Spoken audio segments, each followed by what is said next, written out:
Si Kumkum, anak yang patuh. Cakep. Assalamualaikum warahmatullahi wabarakatuh. Sini duduk bareng ZS. Nah sahabat, by the way kita udah lama banget nih nggak tayang di YouTube Zakat Sukses kesayangan kita karena hostnya sedang mengejar hak untuk healing.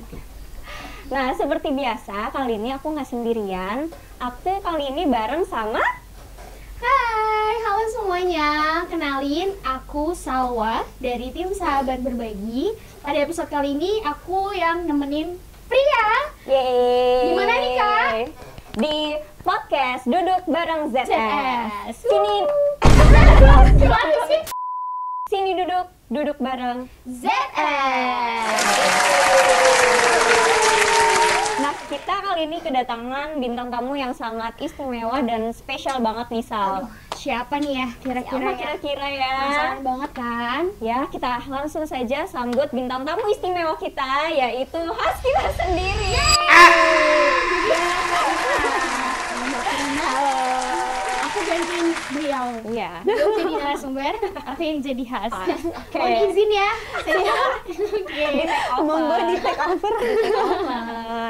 Nah, kali ini kita bakal banyak bahasan.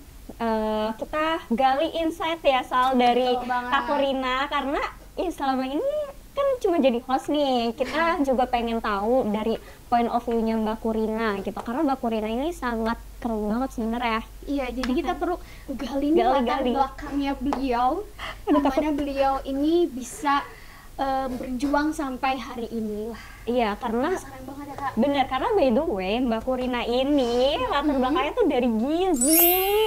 Gizi. Betul, dari Gizi. Dan sekarang Mbak Kurina jadi marketing komunikasinya Zakat Sukses. Jadi Amil marketing komunikasinya Zakat Sukses. Keren banget kan? Itu Tapi gimana ya, Kak? nah iya makanya Gizi jadi markom. Markom. Markomnya di lembaga Zakat. Nyambungnya kemana ini? Nah ya, itu Kak? dia. Kalau di Penasaran banget, kan? mungkin kalau di bagian programnya masih ada yang nyambung ya. Ini Iya, ya betul. Komunikasi memang gitu. Jadi langsung aja kita gali berikut ceritanya. Oke, jadi gimana nih, Kak? Oke, jadi Kita kayak semuanya sidak gitu ya. salam kenal. Aku Kurina. Tadi udah dikenalin sedikit ya. Jadi emang gak nyambung banget. Kalau misalnya ditarik ke belakang, background pendidikan aku tuh kan jurusan Gizi di FKM UI, terus malah masuknya ke lembaga zakat gitu kan. Tapi ini sebenarnya ada prosesnya gitu. Kenapa nggak ujuk-ujuk aku tiba-tiba di bagian markom juga gitu. Oke. Jadi nggak langsung Nggak ya, Kak? langsung. Nggak langsung jump in. Loncat gitu ya. Loncat. Jadi awalnya tuh dulu kenapa aku pilih Gizi gitu ya, karena waktu SMA lah ya, SMA itu kan aku jurusan IPA. Ya kan? Nah, waktu itu seseorang pernah bilang ke aku kalau someone pernah bilang ke aku kalau kamu ambil Gizi aja gitu. Mungkin muka-mukanya paling ya. Apa gimana tuh? Kak? Enggak. Muka-mukanya kayak orang-orang Alasannya tuh cukup logis. Saat itu alasannya cukup logis. Jadi selama masih ada manusia itu kan butuh makan. Ini dari awal aja udah filosofis gitu ya.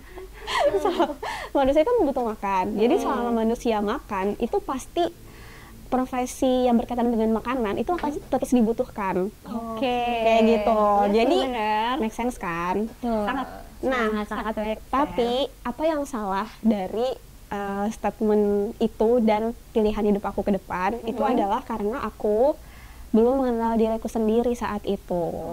Gitu. Jadi aku waktu itu menelan kata-kata itu mentah-mentah karena menanyakan ke diri aku sendiri kayak apakah ini jurusan yang betul-betul aku inginkan. Terus kayak setelah ini emang aku mau apa lagi gitu. Setelah aku lulus, terus aku mau apa lagi? Itu aku belum mencari tahu sampai ke sana. Gitu. Jadi aku risetnya kurang lah ya. Iya. Ini gue di mana ya? Ini gue di mana ya? Pokoknya masih quarter life crisis gitu lah. Oke, benar. Biasa itu Labil-labil emang anak muda. masa-masanya umur segitu. Iya, umur-umurnya gitu kan lagi bingung-bingungnya. Lagi Ya, lucu-lucunya betul. nggak? Lucu-lucunya. Ya gitu ya. Lucu-lucunya menanyakan ini gue harus kemana Kemana? tujuan hidupnya. Itu berat sih ya. Betul. Nah waktu itu mungkin aku risetnya kurang dalam gitu ya, kayak aku gak kepikiran aku bakal jadi ahli gizi atau apa kayak gitu. Nah singkat cerita, oh ya sebetulnya aku juga pingin masuk jurusan psikologi waktu itu. Oh, jadi udah punya ketertarikan. Iya, sebenarnya udah ada psikologi. ketertarikan dari awal. Tapi, nah ini juga salah satunya ya teman-teman yang masih SMA atau yang masih mencari, mungkin mau kuliah lagi gap year gitu. Itu apa namanya penting banget untuk yakin sama pilihan yang udah dipilih kayak gitu. Jadi kayak Benar. apa namanya waktu itu kan aku sebenarnya pengen masuk psikologi, tapi di UI itu kan IPS, aku IPA. Nah terus aku pengen ceritanya mau ngambil di daerah lain nih, gitu di univ lain, tapi di luar Jawa Barat. Nah itu nggak diizinin sama orang tua. Oke. Jadi dari situ tuh. Jadi kalau nggak diizinin Berat kan ya, berat ya kan. kan. Soal ridho tuh Iya, ridho orang tua nih. Berwan nih ya. Gitu. Nah mungkin waktu itu juga aku kurang memperjuangkan keinginan aku gitu untuk gak apa-apa aku nyoba merantau kayak gitu. Karena dulu tuh alasannya karena kamu perempuan, gimana kamu merantau? Padahal adik aku ada juga nih yang perempuan dan dia merantau gitu. Iya. Jadi kayak Kesenjangan. Saudara. terkadang memang suka seperti itu ya. Tapi enggak sih, enggak sih. Pengalaman banget. Tapi enggak. Ntar aku akan jelaskan ya kenapa ini berbeda gitu. Karena apa namanya? Salah satunya juga mungkin ini alasan kenapa aku memilih zakat sukses gitu ya, itu karena lingkungannya. Jadi emang dari kecil itu aku ada tumbuh di keluarga yang nilai-nilai Islam itu kuat. Masya Allah. Gitu. Jadi umi sama abi aku tuh Leader ya. enggak, cuman kayak apa namanya nilai-nilai Islamnya tuh kuat, kayak berhijab dari kecil, terus kayak sholat, puasa, terus juga nggak boleh pacaran segala macam kayak gitu-gitu. Nono ya. Nggak boleh. Itu kayak gitu lah ya. Itu seperti legging ya. Bisa. Nah, adik aku itu yang merantau itu dia di lingkungan pesantren kayak gitu ya. Nah aku kan negeri gitu kan, PTN negeri dan khawatir gitu kalau Dari misalnya SD nih? lolos, Negeri, gitu. Kak? Dari SD Kak. Dari SD tuh aku MI. Oke. TK Masih Islam. MI lah ya, masih MI Islam. ya Islam. Nah, Islam nih. tapi ini yang uniknya nih. Ya. Waktu aku mau minta masuk pesantren pas SMP bareng sama kakakku, Oke. itu nggak diizinin. Ada ya. Iya. Ada biasanya ada yang disuruh-suruhnya mamanya. Iya. Saya Pondok sampai gak lu pondok? ini malah udah punya keinginan tapi itu nggak diizinin. Iya di sini. Kenapa? Karena faktor ekonomi. Oke. Gitu. Jadi waktu itu aku apa ya namanya? Adikku kan banyak nih. Kakakku juga. Kita tuh 7 bersaudara. Gitu. Tuh juga. Nah, orang Tujuh tua banget aku ya. itu orang tua aku itu guru. Ya you know lah ya, guru di Indonesia seperti apa. Ya. Juga ya keluarganya ya.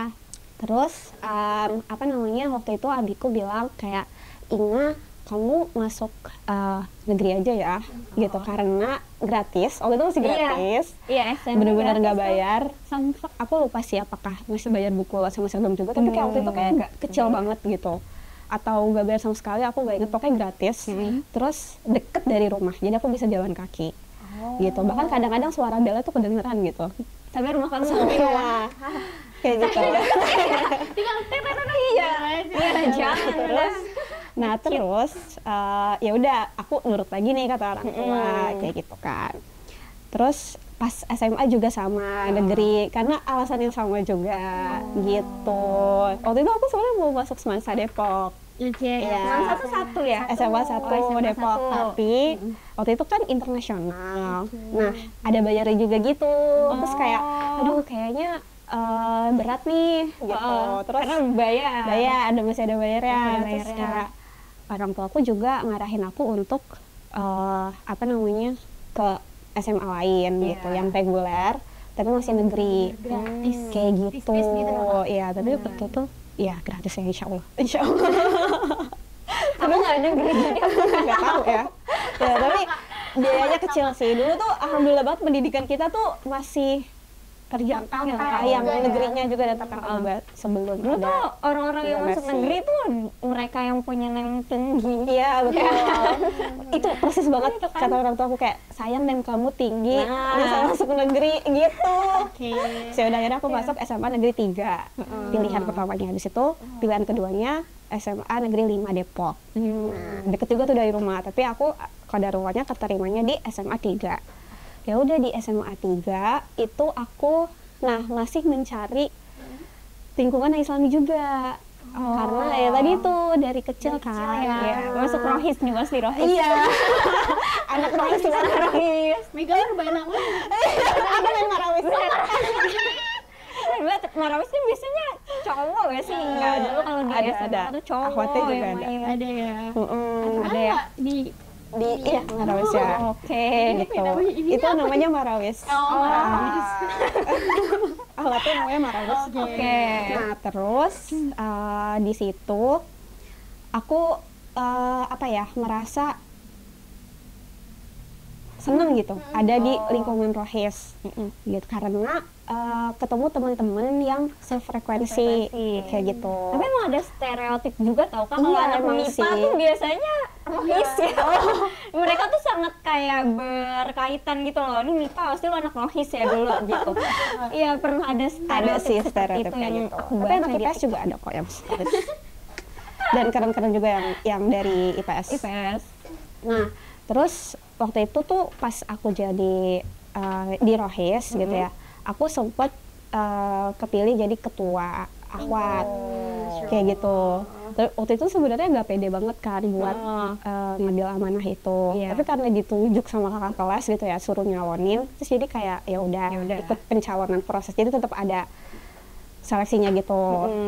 Nah, terus aku inget alasan kenapa aku masuk rohis dan kenapa aku mau aktif di situ gitu. Waktu itu di surat An-Nisa ayat 9. Kalau nggak salah. Iya.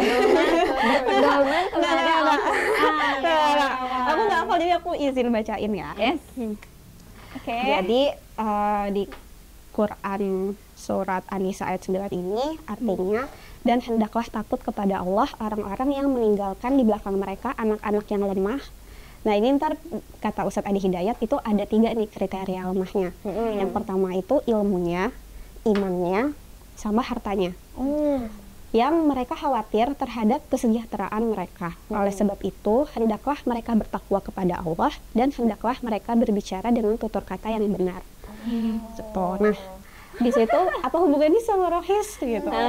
Karena waktu itu di rohis itu ada program utamanya gitu, namanya pembinaan, mentoring, gitu, pembinaan untuk anak-anak yang baru masuk SMA gitu. Nah, abis itu sampai mereka lulus sebenarnya tetap dijaga kan mentornya gitu, tiap kelas. Tapi yang kelas 10 tuh kayak diwajibin gitu, kayak semuanya tuh harus ikut rohis. Iya gitu, yang muslim ya, yang muslim. Yang Imran jangan. Negeri ya. Agama ya. Iya, terus yang lain juga sebenarnya ada sih. Apa namanya, eskolnya juga kan agama. Selain Rasul. Terus waktu itu aku pernah jadi asisten mentor.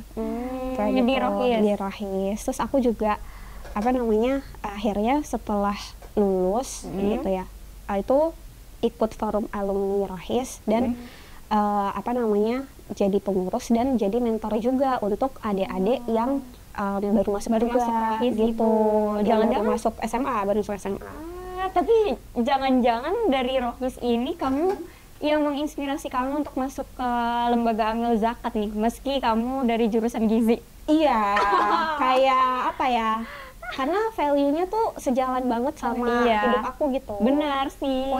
Poinnya di situ. Jadi kayak aku tuh ngelihat bahwa mentoring ini kan sarana untuk membina iman kan. Iya. Nah, pendidikan itu kan ilmu, ya kan. Nah, terus harta itu kan ibaratnya pas banget nih sama lembaga zakat, ya kan? Jadi Malah ya.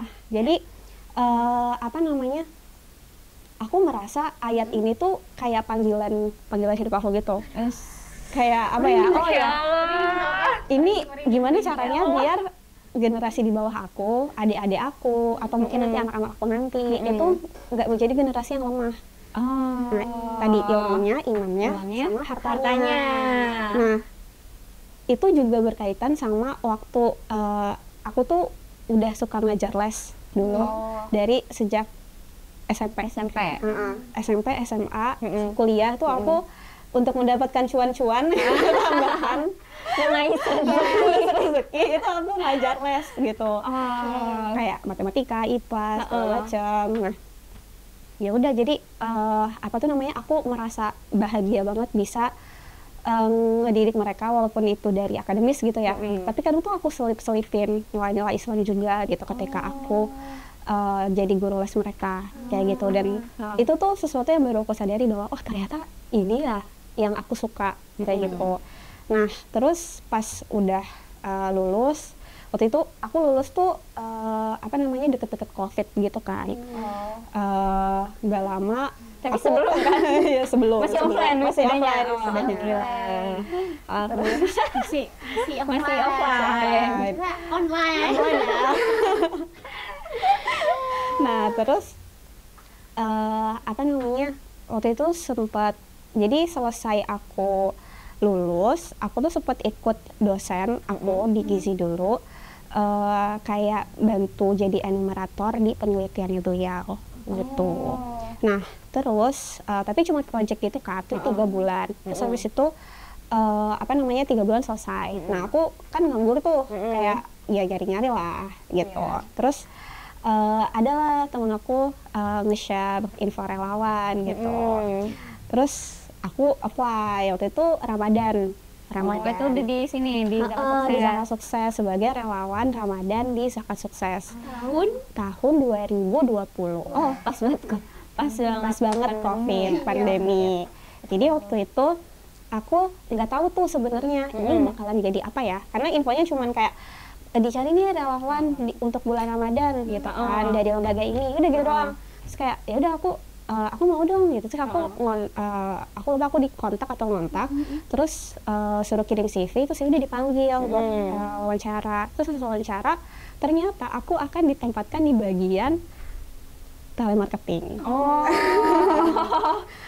Jadi nggak langsung ke marketing komunikasi ya, langsung ke telemarketingnya dulu nih. Jadi waktu itu aku pas wawancara kayak ditanyanya tuh kayak kamu pernah ini nggak di bagian telemarketing, terus keluarnya terus kalau nelponin donatur berani nggak gitu, terus kayak bisa dicoba bisa lah dicoba. Kak Corina tuh orangnya mau belajar gitu. Betul. Yang aku lihat dari ceritanya beliau orang jadi malu. quite penting banget gitu. Benar. Itu kalau misalkan hadepin, ya harus gue lewatin. Betul. Kalau misalkan orang yang apa ya namanya dia nggak bisa survive gitu, pasti tadi udah langsung ditolak, pasti kayak enggak deh. Bukan gue telemarketing nih, bukan gue nih. Gitu, bukan gue banget nih. Iya, sebenarnya itu dia tuh juga waktu itu aku nggak tahu kalau apa namanya itu tuh apa namanya bakal dibayar. Jadi aku benar-benar kayak aku mikirnya kayak ya udah volunteering aja, kayak buat ngisi waktu di bulan Ramadan. Kita masih gitu nih, kayak ini pet unpet nih. Waktu itu kayak ini apa namanya cuman sebulan kan waktu itu, karena bulan Ramadan doang. Aku juga belum ada panggilan. Terus kayak ya udah coba-coba sambil ngisi waktu kayak gitu. Udah itu aja sambil ya maksimalin ibadah di bulan Ramadan lah ya. Terus pas udah apa namanya disuruh jadi telemarketing, disuruh praktek pula.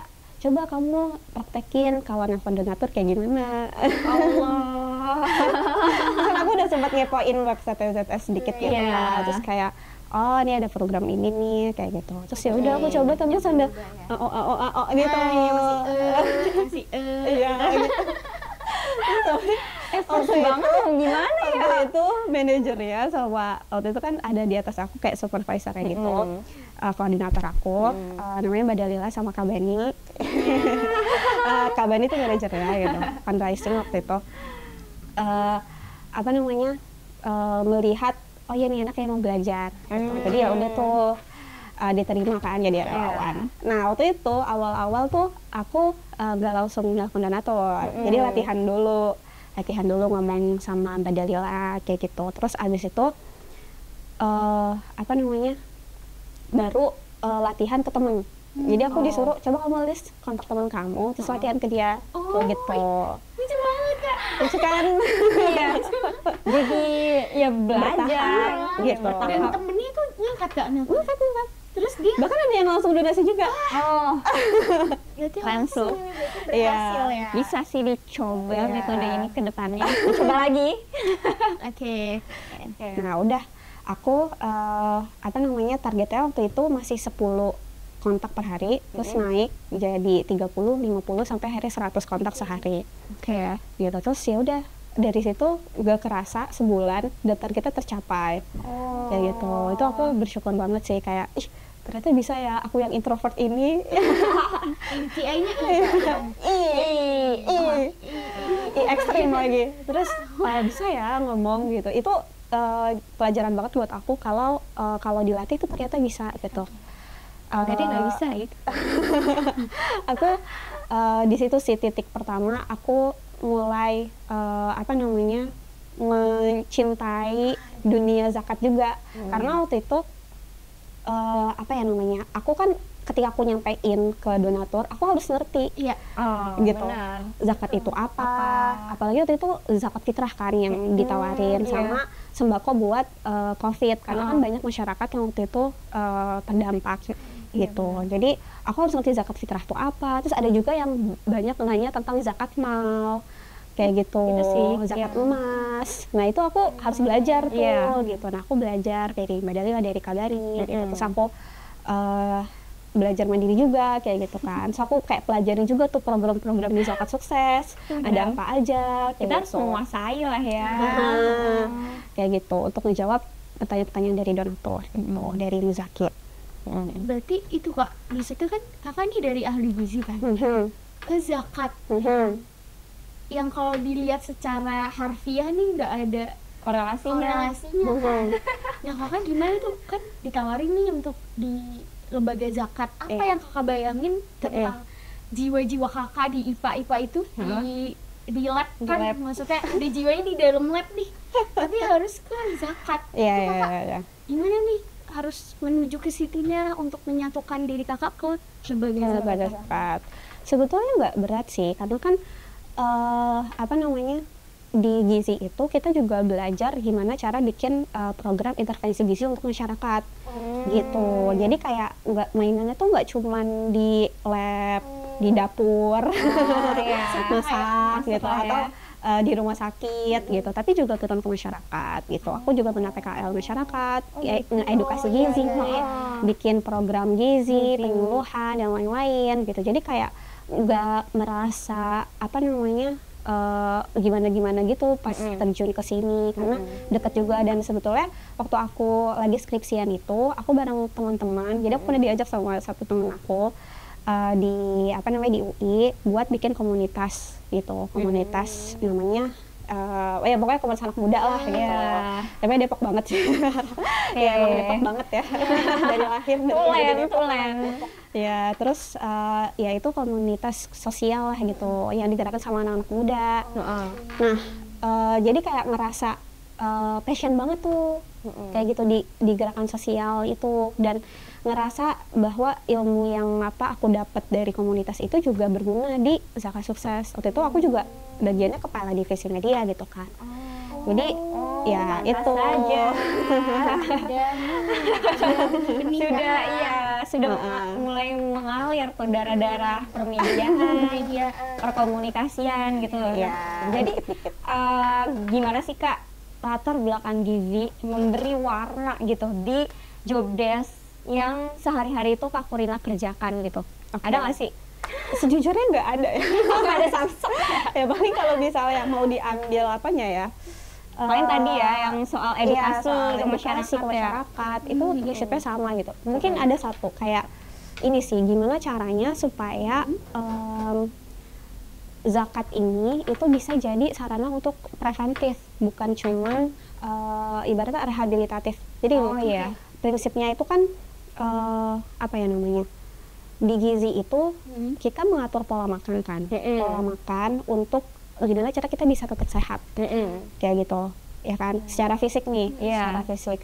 Nah tapi apa namanya, kalau di zakat itu gimana caranya kita menyehatkan masyarakat gitu secara tadi ya imannya, terus keilmuannya juga, sama haknya gitu, haknya mustahik gitu ya teman-teman, untuk bisa sejahtera gitu lewat dana zakat yang ada. Jadi kayak sehat di sini tuh kayak jangan cuma dianggap dari fisiknya aja gitu, tapi juga imannya, kayak rohnya itu juga perlu dijaga gitu. Iya sih, supaya bisa tetap dekat dengan nilai-nilai Islam kayak gitu. Jadi zakat itu nggak cuman fisik materi doang ya teman-teman, kayak menuntaskan kemiskinan, tapi juga ada peran dakwahnya juga gitu. Itulah kenapa ya tadi relate banget sama aku yang dari kecil di lingkungan Islam itu gitu. Jadi kayak aku merasa di sini tuh kayak udah jadi rumah buat aku gitu.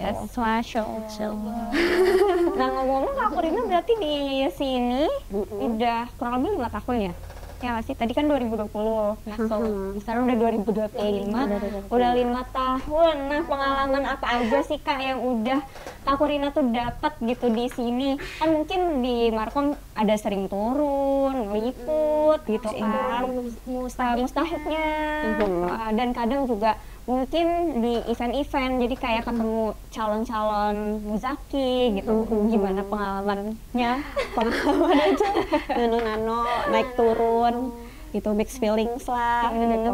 Tapi ya aku yang paling berkesan banget yang aku inget waktu aku pertama kali di sini di zakat sukses itu adalah aku diajak penyaluran ke rumah mustahik. Apa namanya, beliau itu seorang ibu yang punya anak disabilitas. Jadi anaknya itu umurnya 11 tahun, perempuan. Anak 11 tahun biasanya kelas berapa sih? Kelas 11 tahun berarti kelas 5. Kelas 5 ya. Terus tapi waktu itu anaknya ini cuma bisa tiduran karena dia menderita mikrocephalus. Terus apa lagi ya? Cerebral palsy, sama ada lagi satu lagi aku lupa tapi apa, sama. Jadi aku waktu itu nyalurin bantuan apa namanya bulanan gitu, kayak rutin gitu. Jadi ini tuh campaign dari Kita Bisa. Terus apa namanya, itu padahal baru sebentar loh di campaign, tapi langsung dapat banyak gitu. Dan alhamdulillah itu rezeki banget ya buat ibunya sama adiknya. Waktu itu aku melihat ibunya itu betul-betul sosok ibu yang sabar dan sayang banget sama anaknya, walaupun anaknya tuh kalau kita bilang ya tadi ya punya keterbatasan kayak gitu, tapi berat banget buat mengurusi anak dari umur 0 sampai 11 tahun, bayangin. Terus aku nanya, Bu, apa namanya, ini dari lahir atau baru apa namanya ketahuan setelah lahir kayak gitu. Terus ternyata ibunya bilang kalau dia tuh tahu mengandung anaknya itu udah ada sesuatu masalah dari sejak hamil. Gitu. Jadi dari sejak hamil. Udah kedetek gitu. Iya, udah kedetek dan ada resiko akan apa namanya difabel gitu. Nah, aku tuh kayak kok ibunya masih tetap mau pertahanan gitu. Iya kan? Benar. Ya enggak? Masih mau bertahan. Sama kayak setakjub itu karena ibunya tuh seikhlas itu untuk kayak nggak apa-apa nih, nanti juga ada rezekinya gitu. Sekali kalian indahnya Islam gitu ya. Nabi Muhammad itu kan datang ketika zaman jahiliyah, dimana di sana tuh mereka malu punya keturunan anak perempuan. Iya gitu. Dan anak perempuan saat itu dikubur hidup-hidup banget. Tuh kayak aku sumpah itu nyesek banget, kayak kok bisa gitu anak dikubur hidup-hidup padahal mereka nggak disadu atau apa gitu. Iya. Jadi di situ aku belajar satu hal bahwa Allah yang mengatur rezeki setiap orang gitu. Terus di situ juga aku kayak merasa terpanggil kayak apa ya namanya, Allah itu menilai dari takwanya gitu, seberapa ibu ini sabar dan nggak mau ngebunuh anaknya gitu aja gitu kan, walaupun anaknya ini ya kalau pakai sudut pandang materialistis gitu kan, ideologi sebelah gitu kan, yang itu tuh nggak berguna gitu kan, nggak membawa nggak manfaat gitu ya, nggak produktif, terus ya bisa jadi beban keluarga atau beban negara gitu kan. Jadi kayak ibu itu nggak berpikir ke sana sama sekali gitu, ibunya tuh sayang banget. Jadi kayak ya Allah gitu, ini yang apa namanya, ajaran yang paling sempurna menurut aku gitu. Dan apa ya namanya, disitulah aku ngerasa kayak oh ya ini tepat nih aku di sini gitu. Dari situ, dan banyak juga kan program-program di zakat lainnya berkaitan sama itu. Iya, gimana cara menjaga generasi kita tuh supaya nggak jadi generasi yang lemah tadi, kayak gitu. Jadi ya program untuk anak yatim gitu kan, ada asuh dari jauh, asuh bareng, terus apa namanya, program pendidikannya juga banyak kayak gitu, beasiswa untuk pendidikan. Jadi kayak aku merasa semua tadi panggilan hati aku itu terpenuhi di sini gitu. Kayak misal ke sekolah aja nih, belum tentu kan kayak aku bisa menolong dengan harta misal kayak gitu, atau kayak apa namanya, imannya juga bisa. Jadi kalau misalnya aku jadi guru, aku cuma ngajar akademis doang gitu kan. Jadi kayak aku merasa ilmu, iman, dan harta ini semua kepenuhi di lembaga zakat gitu, untuk bisa membantu menuntaskan itu gitu. Gimana generasi kita tuh bisa kuat guys ke depannya gimana? Jadi ya itu sebenarnya aku juga masih mencari tahu sih kayak cara apa lagi yang bisa aku lakuin untuk memperkuat generasi kita ke depan kayak gitu. Menuju Indonesia Mas. Mudah-mudahan tidak cemas. Tapi ini nggak sih, aku penasaran. Kamu pernah nggak sih menyesal gitu? Kan kamu gizi, terus kayak kamu di ini ya Kak, di kampus yang nomor 1 di Indonesia ya kan? ya kayak pernah menyesal tidak berkarir di rumah sakit ya sih, atau di bidang itu. Atau di bidang itu. Gizi itu lah. Pernah banget. Bahkan mungkin sampai sekarang masih ada perasaan itu gitu ya. Kayak kuliah 4 tahun ya nggak sih? Kayak aduh sayang banget ya ilmunya, kayak gitu-gitu kan. Cuman ya aku balik lagi sih kayak apa namanya, yang udah terjadi itu harus disyukuri gitu, harus diambil hikmahnya dan dijadikan pembelajaran untuk ke depan gitu. Kayak aku juga nggak mau ngelepas ilmu aku sebelumnya gitu kan. Makanya kayak aku tuh seneng banget kalau diajak, misalnya kayak ditanya-tanya temen gitu. Aku kadang kayak bener nggak ya gitu. Aku kadang ya udah aku sambil belajar lagi gitu kan. Jadi ngulang gitu ya. Gitu lagi. Tetap memadukan ya Kak. Memadukan ilmu yang udah ada gitu dalam kehidupan aku sehari-hari gitu. Jadi kayak apa namanya, nggak perlu disesali lah yang udah lalu gitu ya. Kayak apa namanya, fokus apa yang bisa kita tingkatin saat ini dan buat kedepannya tuh supaya bisa lebih baik. Tuh sih. Ya masa lalu ya udah lah, ya tempatnya di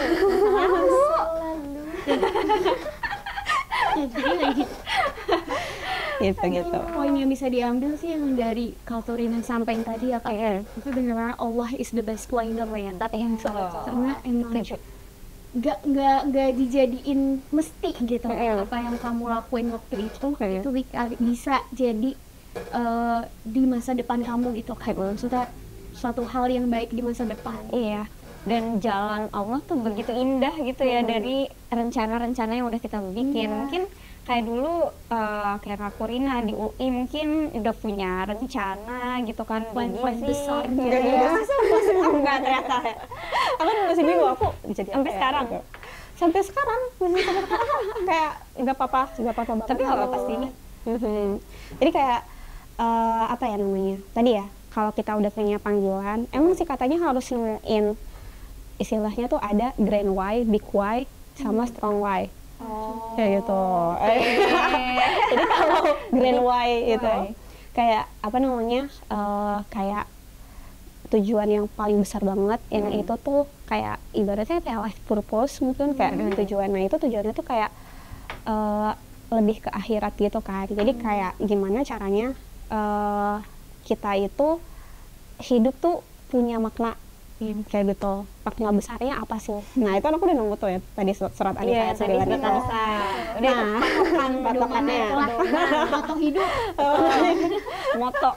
Nah terus di bawahnya itu ada ada dikwai. Nah dikwai itu ya mungkin bisa kayak ya pencapaian di dunia yang ya buat jadi bekal kita buat akhirat itu sebenarnya kan. Tapi kayak ya misalnya kita mau dikenal sebagai apa, terus mau bermanfaat dalam hal apa. Nah itu spesifiknya tuh gitu. Nah jujur itu juga aku masih bingung gitu kan. Kayak di lembaga zakat aku merasa udah cukup, tapi juga kadang masih ada kurangnya juga gitu. Kayak apakah ini sudah cukup untuk tadi mencapai grand why-nya itu gitu? Atau sebenarnya masih belum? Atau ternyata belum gitu.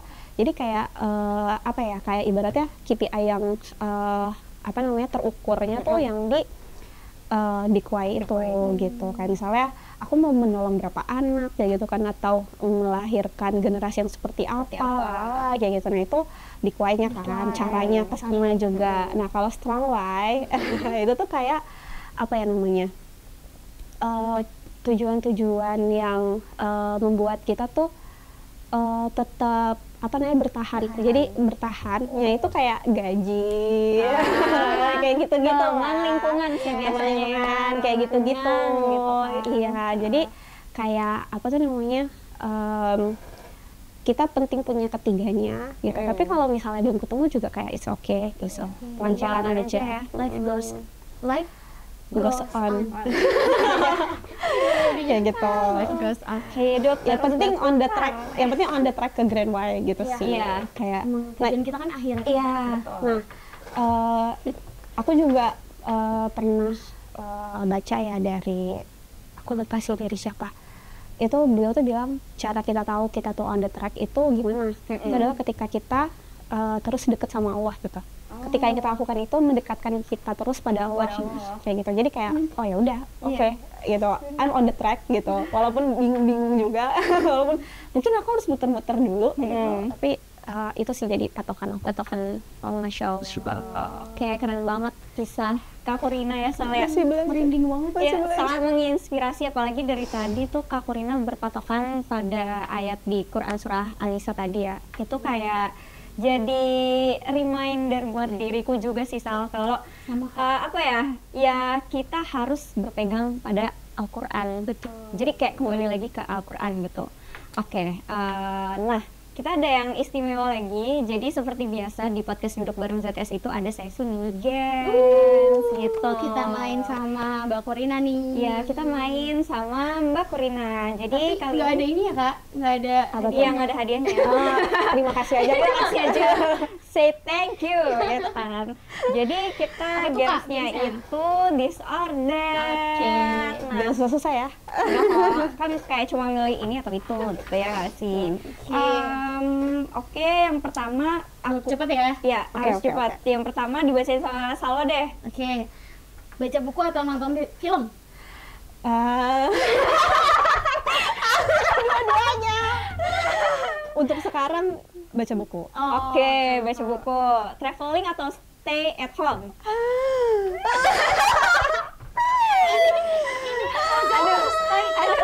Gimana ya?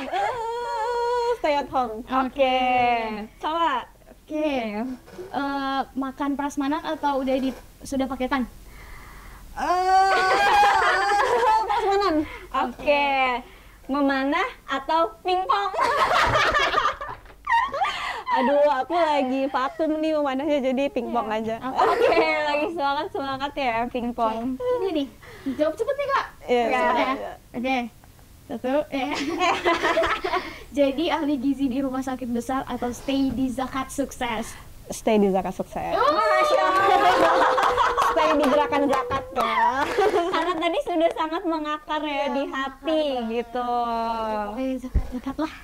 Ya, dan sahabat, kita sudah mulai memasuki sesi akhir. Setelah game ini, yang paling penting dan krusial adalah pesan dari Kak Kurina. Yes.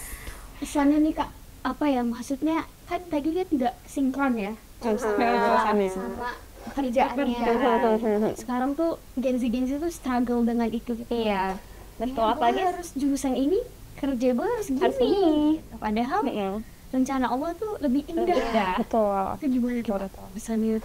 Oke, jadi aduh kayak apa banget gitu ya. Kayak ke pressure gitu ya. Padahal sharing aja gitu ya teman-teman. Jadi sebagai seorang manusia gitu ya, kita perlu untuk terus hidup gitu kan. Hidup tuh terus berjalan kayak gitu dan kayak indis ekonomi loh. Indis ekonomi kayak apa tuh namanya, salah jurusan itu sebetulnya nggak baik gitu ya. Kalau misalnya teman-teman merasa salah jurusan, tapi juga nggak apa-apa juga gitu. Jadi kayak gini loh. Kalau misalnya teman-teman bisa mencegah untuk tidak salah jurusan, pilihlah itu gitu. Jadi kayak benar-benar tahu nih kayak aku ngambil jurusan ini karena ini, dan itu dari dalam diri sendiri gitu, bukan karena kata orang, terus atau orang tua dan segala macam gitu. Kita harus yakin sama apa yang udah kita pilih gitu. Jadi kayak apa tuh namanya, jangan berhenti juga di tengah jalan. Tapi kalau misalnya memang merasa berubah gitu, karena ya hidup kan dinamis ya. Apa namanya, ketika di jalan di tengah-tengah itu kita punya minat yang berbeda, tujuan yang berbeda gitu, itu kayak nggak apa-apa banget buat apa namanya, berbelok kayak gitu ya. Yang penting tadi syaratnya ya. Gitu. Jadi apa namanya, tetap berusaha untuk memiliki tujuan yang akhirat dan dunianya gitu. Itu nggak apa-apa, kejar aja dua-duanya, seimbangin gitu. Apapun itu nanti beda jurusan sama apa kerjaannya dan segala macam, itu nggak apa-apa gitu. Kayak jangan sesali yang udah terjadi, tapi rencanakan juga dengan baik kalau memang belum terjadi ya. Sadip banget gitu. Pokoknya intinya percaya aja sama Allah, tapi kita juga harus tetap berikhtiar. Betul. Rencana Allah pasti lebih baik. Iya. Gitu. Oke, alhamdulillah kita telah berada di ujung acara. Terima kasih untuk sahabat semua yang telah menonton. Aku Priya, Aku Salwa dan bintang tamu kita Mbak Kurina. dan bintang tamu kita Mbak Rina. Kita semua pamit undur diri. Sampai jumpa di Podcast Duduk Bareng ZS episode selanjutnya. dadah. Assalamualaikum. Wassalamualaikum. Sini duduk bareng ZS.